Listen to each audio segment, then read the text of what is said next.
நமஹ.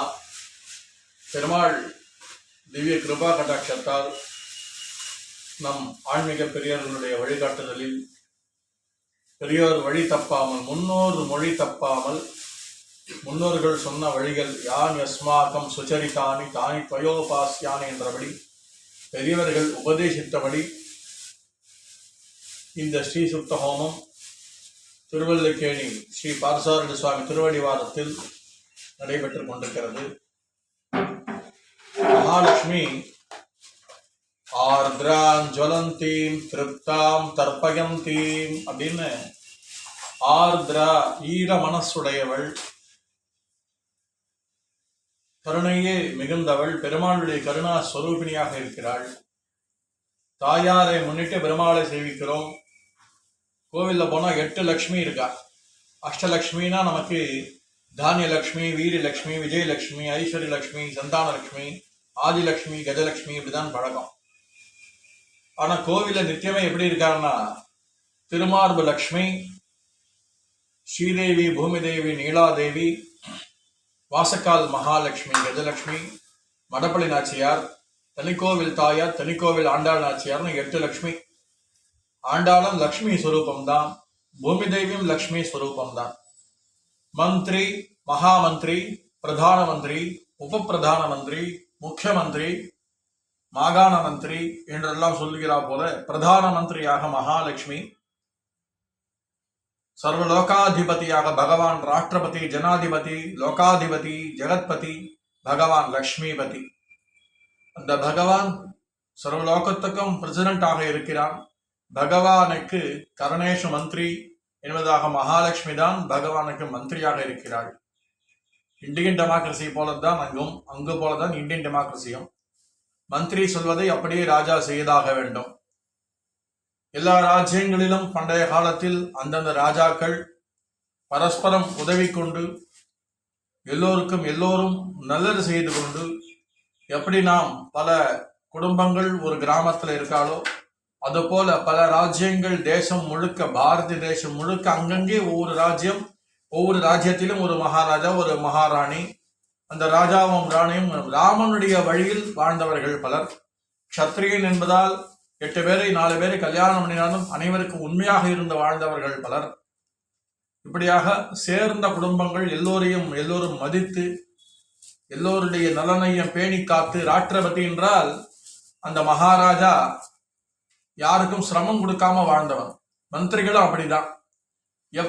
எவ்வளவு ஒரு வரி வசூல் பண்ணினா ஜனங்கள் நோகாம கொடுப்பா, கஷ்டப்படாம கொடுப்பான்னு அறிஞ்சு தெரிஞ்சு வாழைப்பழம் போல ஒரு பக்குவமா, ஒரு ஜனங்களுக்கு சிரமம் கொடுக்காம ஒரு புஷ்பத்தை எப்படி நாம பார்த்து பத்திரமா ஏழை பண்ணுவோமோ, எடுத்துக்கொண்டு போவோமோ, அது போல ஜனங்களுக்கு சிரமம் கொடுக்காமல் வரியை விதித்து எல்லாரும் சந்தோஷமா வரியை கொடுப்பா. உனக்கு என்ன, ராஜாவுக்கு என்ன தரணுமோ நாங்க தரோம் அப்படின்னு ஆசையா பண்ணுவா.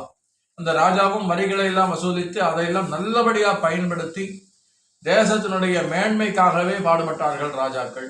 அந்தந்த ராஜ்யத்தினுடைய மேன்மைக்காக, மக்களின் நன்மைக்காகவே வாழ்ந்தவர்கள் ராஜாக்கள். ராஜாக்கள்லாம் இன்னைக்கும் பார்க்கணும். திருவனந்தபுரம் மகாராணி எவ்வளவு சிம்பிளா இருக்கா. ராஜாக்களும் கிரீட்டை வச்சுட்டு இருக்கா, ஆபரணங்கள்லாம் போட்டிருக்காங்க. இது எல்லாத்துக்குமே ஒரு காரண காரியங்கள் அந்த சொரூப லட்சணத்துக்காக போட்டிருக்காங்களே தவிர, எப்படி நாமெல்லாம் தரிச்சிருக்கோமோ, பதிவிரதைகள்லாம் தரிச்சுட்டு இருக்கா, அர்ச்சகள்லாம் போட்டு இருக்கா, அது போலதான் மகாராஜாக்கள் பூஷணங்கள்லாம் ராஜ்யத்தை காப்பாத்துறதுக்கான பூஷணங்களா அவ போட்டுண்டா. கிரீட்டம்ங்கிறது முள் கிரீட்டம் போலதான் பாவிச்சாலே தவிர, எனக்கு ரத்ன கிரீடம் இருக்கு, நான் தான் மகாராஜா, அகம்பாவம் இல்லாதவர்கள் ராஜாக்கள். நம்முடைய தேச ராஜாக்கள் பூரி மகாராஜா மட்டும் இல்ல, ஒவ்வொரு மகாராஜாவுமே தேசத்துக்கு ஒரு கஷ்டம்னா முன்ன வந்து நிற்பான், பிந்தி நிக்க மாட்டான். ஜெயத்ரதன் போல, துரியோதனன் போல பின்னாடி நின்றவன் எவனும் இல்லை. தர்மராஜன் போல முன்னாடி வந்து நின்றவன் தான் எல்லாரும். அந்த அளவுக்கு பீமன், அர்ஜுனன், தர்மராஜன், நகுலன், சகாதேவன் போல முன்ன வந்து நின்று ஜனங்களை காப்பாற்றுறதுக்கு முன்ன வந்தவர்கள் மகாராஜாக்கள், இளவரசர்கள் எல்லாம். நான் இளவரசன் தெரியுமான்னு யாருக்கும் சிரமம் கொடுக்காதவர்கள் உண்மையான இளவரசர்கள் இந்த தேசத்தில். அப்படிப்பட்டவர்கள் ராஜபுத்து. நாம ஞாபகம் வச்சோம், ராஜபுத்தனம், ராஜபுட் இப்படி சொல்றோம் இல்லையோ.